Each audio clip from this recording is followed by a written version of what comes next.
I wanted to share something a little bit interesting with my day today. I didn't have anything scheduled. I've actually had another photographer that's working for me do a lot of the shoots for me while I focus on a few other business ventures, one of which is coming soon, which there will be an announcement about, which is really, really exciting. But I was requested to go out to do a property video today for $1,000 for one of my brokerage clients.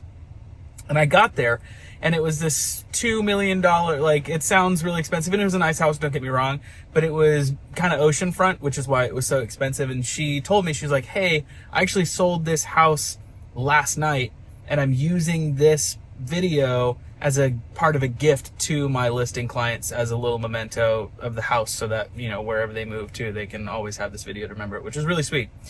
But that goes, like, with a specific mentality, is a lot of new real estate photographers in my Discord and my coaching program and just people that I interact with in YouTube comments. I don't think they have the correct mindset when really thinking about the types of clients they're going to be working with in their real estate photography business. Like, of course, every market is different. Of course, every client is different. But when you align yourself and you think about kind of shifting your mentality to be more of, like, I hate to use this word, but like abundant, the brokerages that I work with, specifically these two that are kind of, I'd say one of the best, like two of the best in the area. They're sister brokerages, so I technically work with one of them, but a crossover, I work with all the agents. And they're the ones that pay a ludicrous amount of money. So it's $1,600 base package for photos, drone, video. And then if they want Matterport, then it's $1,900. If they want Twilight, then it's $2,150. And I was thinking about this as well, like just kind of the curiosity of, like, oh, I feel like they overpay so much. But really, they're making a ton of money from it already, because they spend, in the meetings that I had with them, they let me know that they spent something like $450,000 last year on real estate photography, videography, like listing materials. And I was thinking, I was like, man, what an incredible waste of money. Like, they're just throwing money out there because they only charge their agents, like, if I get $600 for photos, aerial photos, and a quick reel, their agent's going to pay $150. So then they cover that additional, what is that, $350, $450 spread. But they make so much more money on the back end because they're taking, 20, maybe even 30% of each deal that these realtors do. Anyways, that's kind of a side tangent. So the money is technically coming from the homeowners that are selling their houses. The realtors are getting their commission. They're splitting the commission with the brokerage. The brokerage is paying me and taking a little bit of a copay from the realtor, but they're also still profiting on paying this ludicrous amount for the materials. So when you start thinking about, okay, where does the money come from?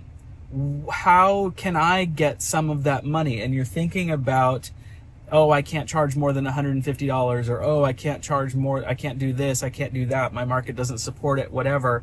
Houses sell. Even if you're selling, $150,000 houses or $200,000 houses, and you're doing materials for those, they still, like, money's still made from those houses, or else there would be no realtors to sell them because it wouldn't be worthwhile to do so. You've got tons of different people, tons of different risks. You've got low market, like markets with low dollar amounts that they typically have to do quite higher volume. So you'll have people that are, maybe not working as crazy hard, but also they're making a ton of money still, and their cost of living super low. Whereas where I am, it's insanely high. So you have to make a lot of money to survive, or even, to thrive, certainly. But if you want to survive, then you do have to make good money. But all that to say, when you think about switching your mentality to, oh, I want to have a real estate photography business to shoot houses and make money with a camera. Like, that's step one. Sure, great, fantastic. But then there's step two of it, which is, okay, how do I align myself with the type of people that are going to be able to pay me what I want to earn? So the materials, I always say this, get good at your materials. Yes, that's step number one.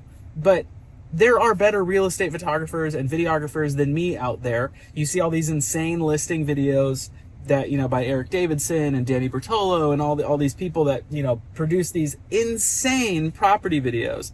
And I could certainly film those, and it's kind of like, It's not really popular in my area, and it's where I live. It's like old people who have a lot of money, so they don't want this hype social media crazy stuff. Like I made my business on boring videos done really, really well. So there are people that are way better than me, but I would say I might be like, I don't make architectural photographer money. Like that is like $4,000 per shoot. It's like, that's a whole different ballgame. I'm not doing that. But I would say as far as real estate photographers go, I might be in the top 5% of earners in real estate photography as far as like individual people going on shoots. Like obviously I don't have a huge team of people below me. I've got a couple of people doing shoots for me, and that's been really nice.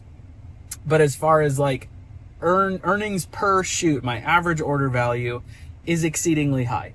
And I am really thankful for that. And I want to teach other people that, because it's not necessarily a super market dependent thing.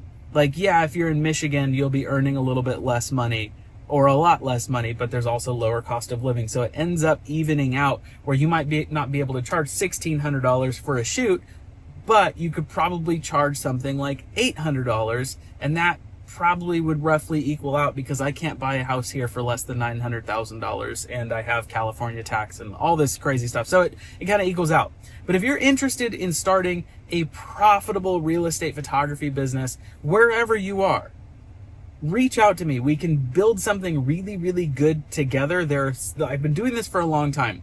I've worked with, over 100 students now, many of which are like $10,000, $15,000, $20,000 a month already, that I can put you in touch with to, have you talk to them to prove that they're earning that I helped them do that.